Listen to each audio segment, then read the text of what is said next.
అందరికీ నమస్కారం. జ్యోతి లైబ్రరీకి స్వాగతం. ఈరోజు మనం శ్రీమతి ఎద్దనపూడి సులోచనారాణి గారు రచించిన సుకుమారి నవల 16వ భాగం చెప్పుకుంటున్నాం. గత భాగంలో సుకుమారి 10th క్లాస్ పాస్ అవుతుంది. అనసూయమ్మ గారు సుకుమారిని ఇంకా చదవక్కర్లేదు అని చెప్పగానే సుకుమారి చాలా ఆనందపడుతుంది. బ్రహ్మి సుకుమారి దగ్గరకు వచ్చి తనతో బయలుదేరి రమ్మని చెప్తాడు. కథలోకి వస్తే, బ్రహ్మి ఇల్లు మారాడని తెలుసు కానీ ఎంత ఇరుకు సందులో, ఎంత మూల, ఎంత చిన్న గది అని నాకు తెలియదు. అబ్బా, ఇక్కడ ఎలా ఉంటున్నావు? చిరాకుగా అన్నాను. ఇది అద్దె తక్కువ అన్నాడతను. నేను లోపలికి వచ్చాను. ఒక్కటే గది, దాని పక్కన చిన్న గది. అదేమిటి, వంట ఇల్లా? నేను మాట పూర్తి చెయ్యలేదు. మధ్యలోనే ఆగిపోయాను. ఆ చిన్న వంటగదిలో నుండి చేతులు తుడుచుకుంటూ ఒక వ్యక్తి ఆ గదిలోకి వస్తోంది. నా కళ్ళను నేను నమ్మలేకపోయాను. ఒక్కసారి చిన్నపిల్లలా పరిగెత్తి కౌగిలించుకున్నాను. అమ్మా! నా కంఠంలో ఏడుపు, ఆనందం రెండూ ఒకేసారి వచ్చేశాయి. అమ్మ నన్ను గుండెలకు అదుముకుంది, తల మీద ముద్దు పెట్టుకుంది. అమ్మానే మనిషి ఉందని నీకు అసలు గుర్తుందా అంది. అమ్మ కూడా ఏడుస్తోంది. ఎందుకు గుర్తులేదు? రోజూ గుర్తు వస్తావు. నేనే నీకు గుర్తులేదు, కనీసం ఉత్తరమైనా రాయించలేదు అన్నాను నిష్ఠూరంగా. అమ్మ నిలబడలేనట్టు అక్కడున్న మంచం మీద కూర్చుని నన్ను తన ఒడిలోకి లాక్కుంది. అబ్బా, అమ్మ ఒడి ఎంత హాయిగా ఉంది! ఇలా హాయిగా ఉండి ఎన్నో ఏళ్ళు అయినట్టుగా ఉంది. బామ్మకి ఒంట్లో బాగాలేదు తెలుసా అంది అమ్మ నా జుట్టు నిమురుతూ. ఆవిడ సంగతి నా దగ్గర ఎత్తకు అన్నాను. చీ, పెద్దవారిని అలా అనకూడదు. ఎందుకు అనకూడదేం? తప్పులు చేస్తే పెద్దవాళ్ళైతే మాత్రం అనకూడదా? జరిగిందేదో జరిగింది, మన ఇంటికి వెళ్ళిపోదాంరా అంది. నేను చివ్వున ఆవిడ ఒడిలో నుండి లేచాను. కోపంగా అన్నాను, నాకు తెలుసు నువ్వు నన్ను చూడడానికి రాలేదులే, బామ్మ పంపిస్తే వచ్చావు, అంతేనా? అలా కాదు, ఇలా రా, కూర్చో, మా తెల్లివి కదూ. బామ్మకి నేను ఇక్కడికి వచ్చినట్టు తెలియదు. కడుపులో నొప్పి తగ్గడం లేదు. పెద్ద డాక్టర్కి చూపిస్తానంటే విశాలమ్మ పిన్నితో వచ్చాను. బామ్మ నీ కోసం కలవరిస్తున్నారు. తల్లి, జరిగిందేదో జరిగింది. అది మన అందరి దురదృష్టం. ఇందులో మీ బామ్మ తప్పు కూడా లేదు. ఆ మధ్యవర్తి అలా మోసం చేశాడు. అది నా తప్ప? నీ తప్పు అని నేను అనడం లేదు. మన ఇంటికి వెళ్ళిపోదాంరా. అమ్మ నా గడ్డం పట్టుకుని బ్రతిమలాడుతూ, ఒకరి ఇంట్లో ఇలా పడి ఉండవలసిన కర్మ నీకేమిటి? నీ సొంత ఇల్లు, నీ మనుషులు నీకుండగా అంది. ఒక్క నిమిషం కరుణ నిండిన మా అమ్మ కంఠస్వరానికి నా మనసు మెత్తబడిపోయింది. కానీ అంతలోనే తమాయించుకున్నాను. ఇప్పుడు మీకు ఇవన్నీ గుర్తుకు వస్తున్నాయన్నమాట.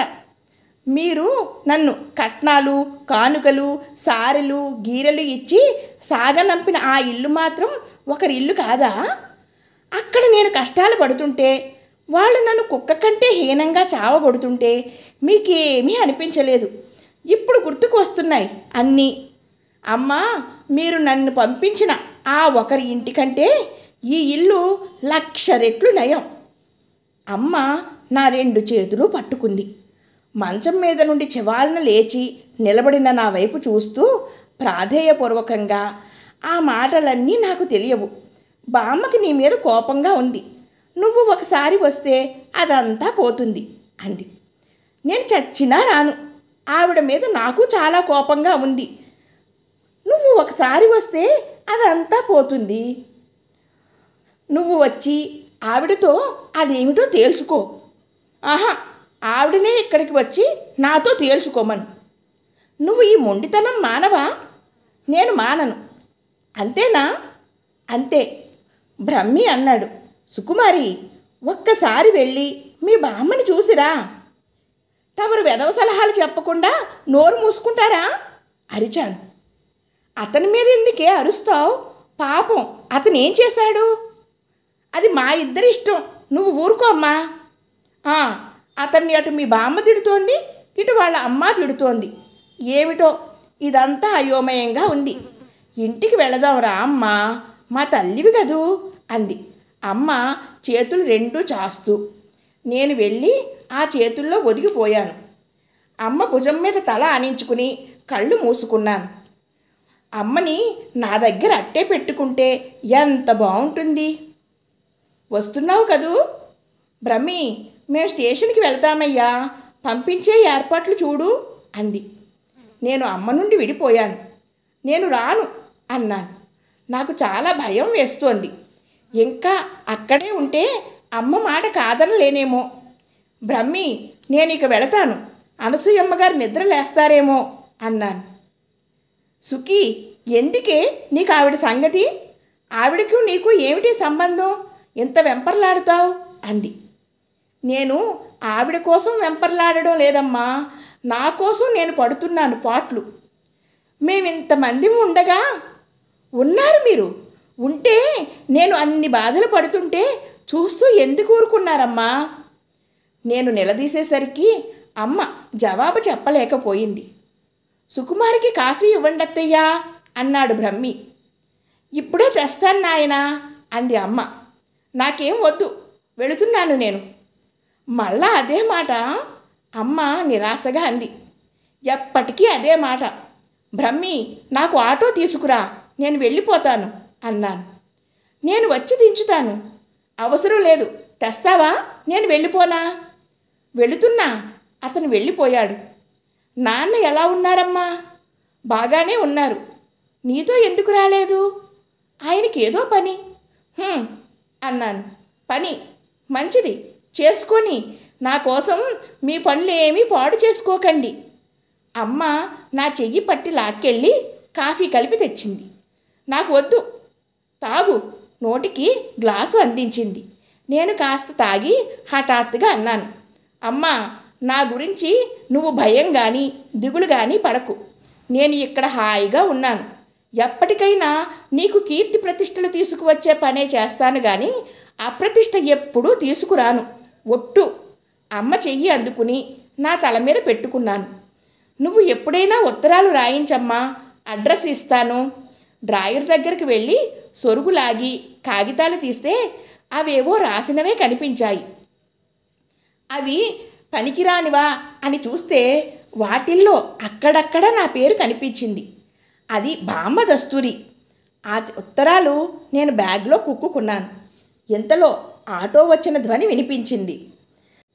నేను అమ్మ దగ్గరికి వెళ్ళి మెడ చుట్టూ చేతులు పెనవేసి, అమ్మా, నేను వెళతాను, నా గురించి దిగులు పడకు, నేను హాయిగా ఉన్నాను, వెళుతున్నాను అని బయటకు పరిగెత్తుకు వచ్చి ఆటో ఎక్కేశాను.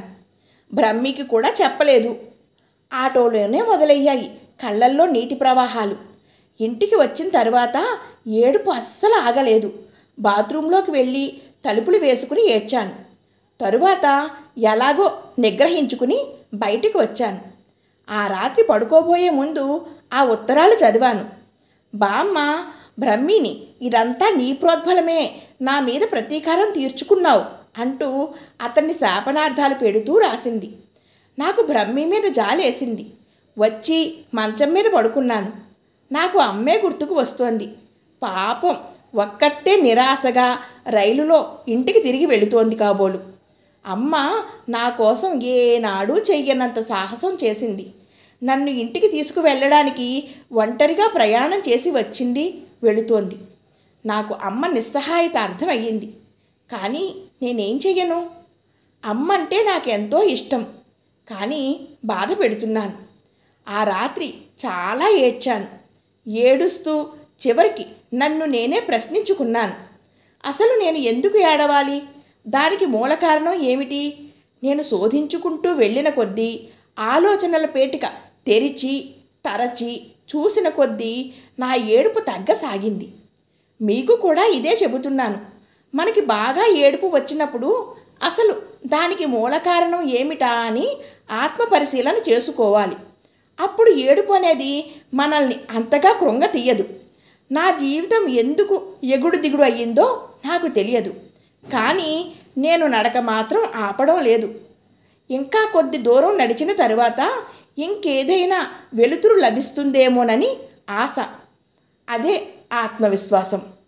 ఈ రెండే నన్ను నడిపించసాగాయి. అనసూయమ్మ గారి పనులు చూడడం నాకు సులభంగానే అభ్యాసం అయిపోయింది. ఆవిడ నాకు అంత ప్రాధాన్యత ఇస్తున్నందుకు మిగతా వారికి కాస్త కడుపు మంటగానే ఉంది.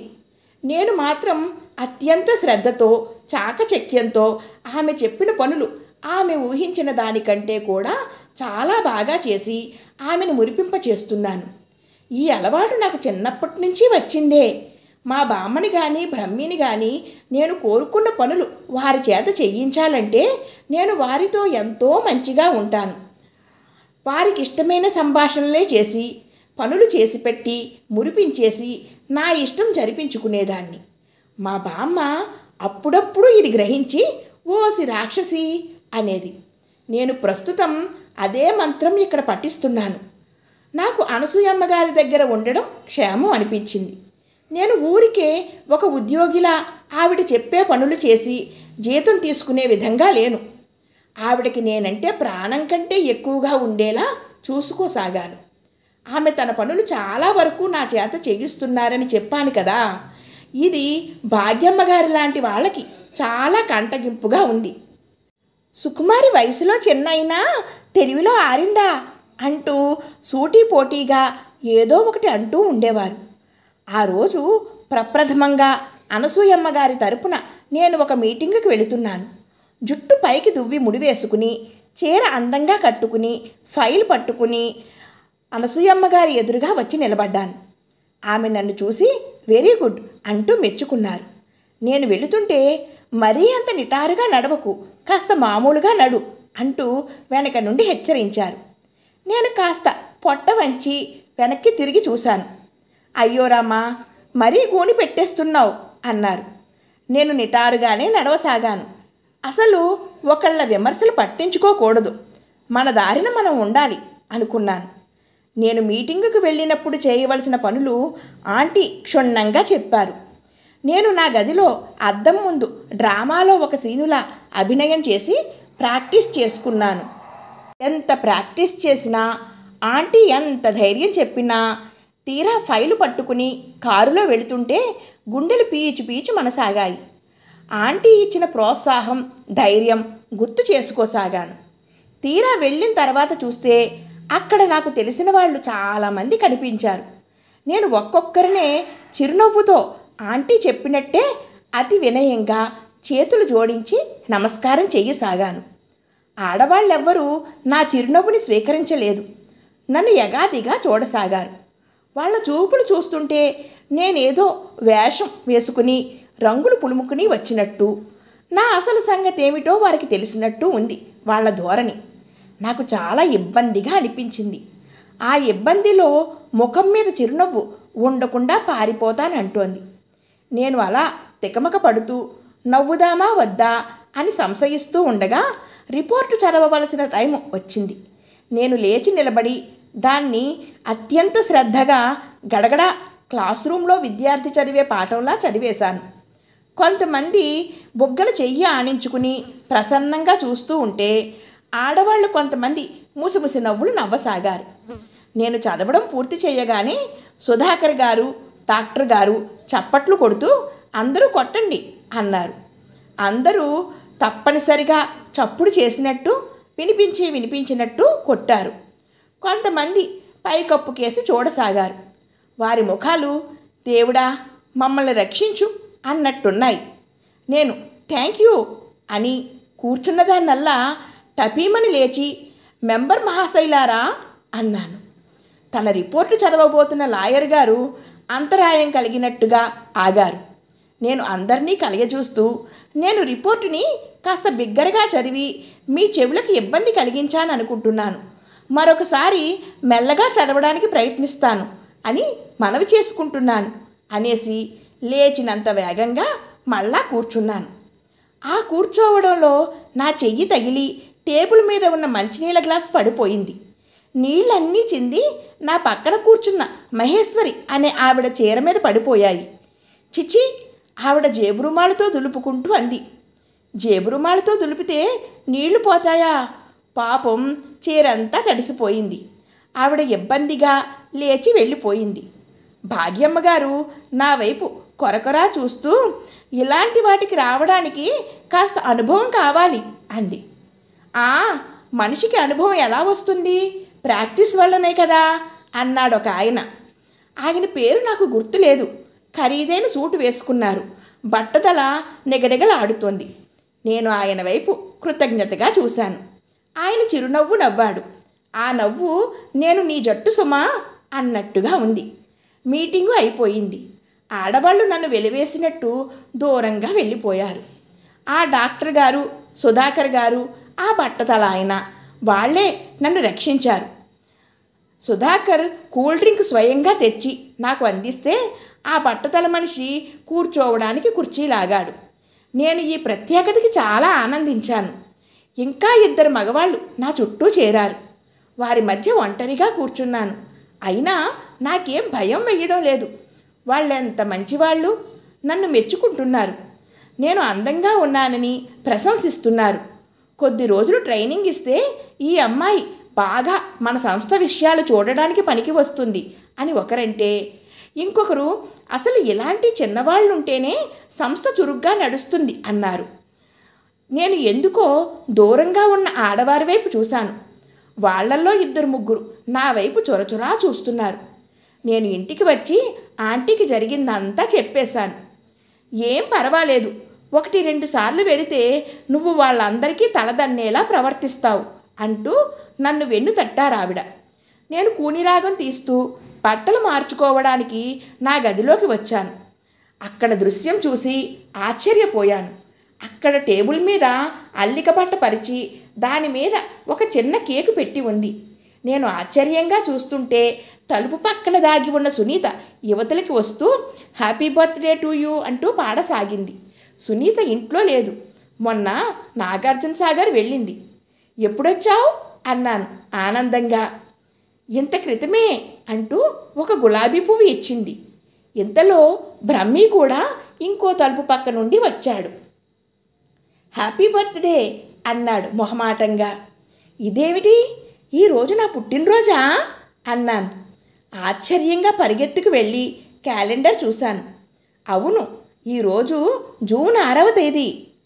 నీకు ఎన్నేళ్ళు అంటోంది సునీత. నాకు తెలియదు అన్నాను. 19 వస్తాయి అన్నాడు బ్రహ్మి. ఏమిటి, నాకు అప్పుడే అన్నేళ్ళా? గుండెల మీద చెయ్యి వేసుకుని ఆశ్చర్యపోయాను. నాకేమిటో ముసలమ్మని అయిపోయినట్టుగా అనిపిస్తోంది. అప్పుడే ఇన్ని సంవత్సరాలు గడిచిపోయాయి. ఈ ప్రపంచంలో నాకేమీ తెలియదు. అసలు హైదరాబాద్ అయినా చూడలేదు.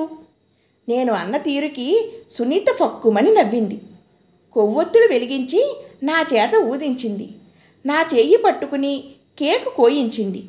నేను సునీతకి ఇస్తుంటే, కాదు మొదట మాస్టారికి అంది. సునీత పరిగెత్తుకు వెళ్ళి కెమెరా తెచ్చింది. బ్రహ్మి నేను ఇచ్చింది నాకే తినిపిస్తుంటే సునీత కెమెరా క్లిక్కుమనిపించింది. మళ్ళీ దాన్ని తిప్పి దూరంగా వెళ్ళి కిటికీలో పెట్టి పరిగెత్తుకు వచ్చి నా పక్కన నిలబడింది. క్లిక్కుమంది. సుకుమారి, మనం భోజనానికి హోటల్కి వెళుతున్నాం అంది. నిజంగానా అన్నాను. బ్రహ్మి దగ్గరకు వచ్చాడు. Many happy returns of the day అంటూ ఒక ప్యాకెట్ తీసి ఇచ్చాడు. ఏమిటది అన్నాను. కాలిక్యులేటర్ అన్నాడు. ఎందుకు పనికి వస్తుంది అన్నాను గబగబా ప్యాకెట్ విప్పి చూస్తూ. నీకు లెక్కలు రావుగా, ఇది చేసి పెడుతుంది. నిజంగానా అన్నాను. బ్రహ్మి టక్ టక్ మని నేల మీదనే లెక్కల మీటలు నొక్కుతూ చేసి చూపించాడు. నేను ఆనందాశ్చర్యాలతో అద్భుతమైన వస్తువుని చూసినట్టు చూస్తున్నాను. సునీత మళ్ళా మా ఇద్దరికీ ఫోటో క్లిక్కుమనిపించింది. బ్రహ్మి నా చేత చెయ్యించాడు. నేను త్వరగానే ఆకలింపు చేసుకున్నాను. లెక్కలు రాని నా మొద్దుబుర్రకి అది ఒక అద్భుతమైన తోడులా అనిపించింది. మేము హోటల్కి భోజనానికి వెళ్ళాం. అక్కడ ఆ వాతావరణం, ఆ లైట్సు, ఆ మనుషులు నేను కళ్ళు తిప్పుకోలేనట్టు చూశాను. అబ్బా, ఎంత అద్భుతంగా ఉంది ఇక్కడ. సునీత, నా గొంతు బిగ్గరగా పలికింది. పక్క టేబుల్ దగ్గర వాళ్ళు తిరిగి చూశారు. నేను వెంటనే గొంతు తగ్గించేశాను. బ్రహ్మి మేము తినాల్సినవి ఆర్డర్ ఇచ్చాడు. సునీతని బ్రహ్మిని చూసి ఆర్డర్ రాసుకునే వ్యక్తి విష్ చేశాడు. ఏమిటి, అతనికి మీరు బాగా తెలుసా అన్నాను. మేము ఇక్కడికి అప్పుడప్పుడు భోజనానికి వస్తుంటాం అంది సునీత. ఏమిటి, వీళ్ళిద్దరూ కలిసి ఇక్కడ ఎలా ఎంత ఆనందంగా భోజనాలా? నా కళ్ళల్లో ఈర్ష్య మెరమెరలాడింది. పుట్టినరోజు నాడు ఈర్ష్య పడకూడదు అన్నాడు బ్రహ్మి. మ్యూజిక్ వింటూ తల ఊపుతున్న సునీత ఏమిటి మాస్టారు అంది. ఏం లేదు అన్నాడు. ముగ్గురము భోజనం చేశాం. సునీతను నన్ను ఇంటి దగ్గర దింపి బ్రహ్మి వెళ్ళిపోయాడు. సునీత అలవాటు ప్రకారం మంచం ఎక్కడం ఆలస్యం ముసుగు తన్నేసింది. నాకు నిద్ర పట్టడం లేదు. ఒక అద్భుతమైన ప్రపంచంలో తిరిగాడినట్టుగా ఉంది. టేబుల్ దగ్గరికి వచ్చాను. అక్కడ ఒక ఉత్తరం కనిపించింది. అది నాదే. తీసుకుని చూశాను. అందులో కుంకుమ అక్షతలు ఉన్నాయి. సుఖీకి ఆశీస్సులతో అమ్మ అని ఉంది. అమ్మకి చదువు ఎక్కువ రాదు. ఆ వంకర టింకర అక్షరాలు చూస్తే తనే కష్టపడి స్వయంగా రాసినట్టుగా ఉంది. బొట్టు పెట్టుకుని అక్షింతలు వేసుకున్నాను. నాకు ఏడుపు వచ్చేసింది. ఈ అద్భుత ప్రపంచం చూసిన తర్వాత వచ్చి అమ్మ ఒడిలో తలదాచుకుని అదంతా ఆమెకు చెబితే ఎంత బాగుండేది. ఒక పక్క ఆనందం, మరొక పక్క దుఃఖం. మిగిలిన కథ తరువాయి భాగంలో చెప్పుకుందాం. Thank you friends. సర్వే జనా సుఖినో భవంతు. జై హింద్.